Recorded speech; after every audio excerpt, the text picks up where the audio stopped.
CPM এর রাজ্য সম্পাদক জিতেন্দ্র চৌধুরীর সাম্প্রতিক বিভিন্ন মন্তব্যের প্রতিবাদে বৃহস্পতিবার দক্ষিণ ত্রিপুরার সাব্রুম বিধানসভা কেন্দ্রের থাইবং বাজারে বিজেপির উদ্যোগে একটি মিছিল ও পথসভা অনুষ্ঠিত হয়।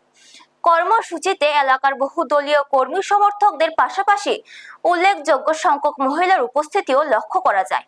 পথসভায় প্রধান বক্তা হিসেবে উপস্থিত ছিলেন সাব্রুমের প্রাক্তন বিধায়ক শঙ্কর রায়।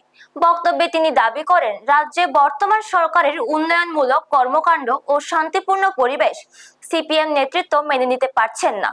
তার অভিযোগ, সেই কারণেই বিজেপি সরকারের বিরুদ্ধে বিভিন্ন মন্তব্য করা হচ্ছে। এছাড়াও শঙ্কর রায় দাবি করেন, 1993 সালে রাজ্যে সিপিএম সরকার ক্ষমতায় আসার পর 1993 থেকে 1998 সালের মধ্যে সাব্রুম এলাকায় 14টি রাজনৈতিক হত্যাকাণ্ড সংঘটিত হয়। তার আরো অভিযোগ, ওই ঘটনাগুলোর কোনো বিচার হয়নি এবং সে সময় থানায় মামলাও করতে দেওয়া হয়নি। ব্যুরো রিপোর্ট, নিউজ তৎকাল 24।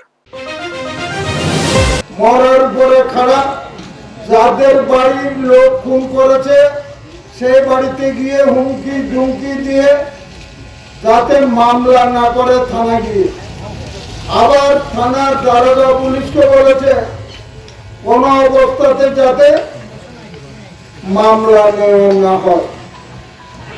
আর সেই লোকেরা আজকে বলে আইন শৃঙ্খলা না রেখে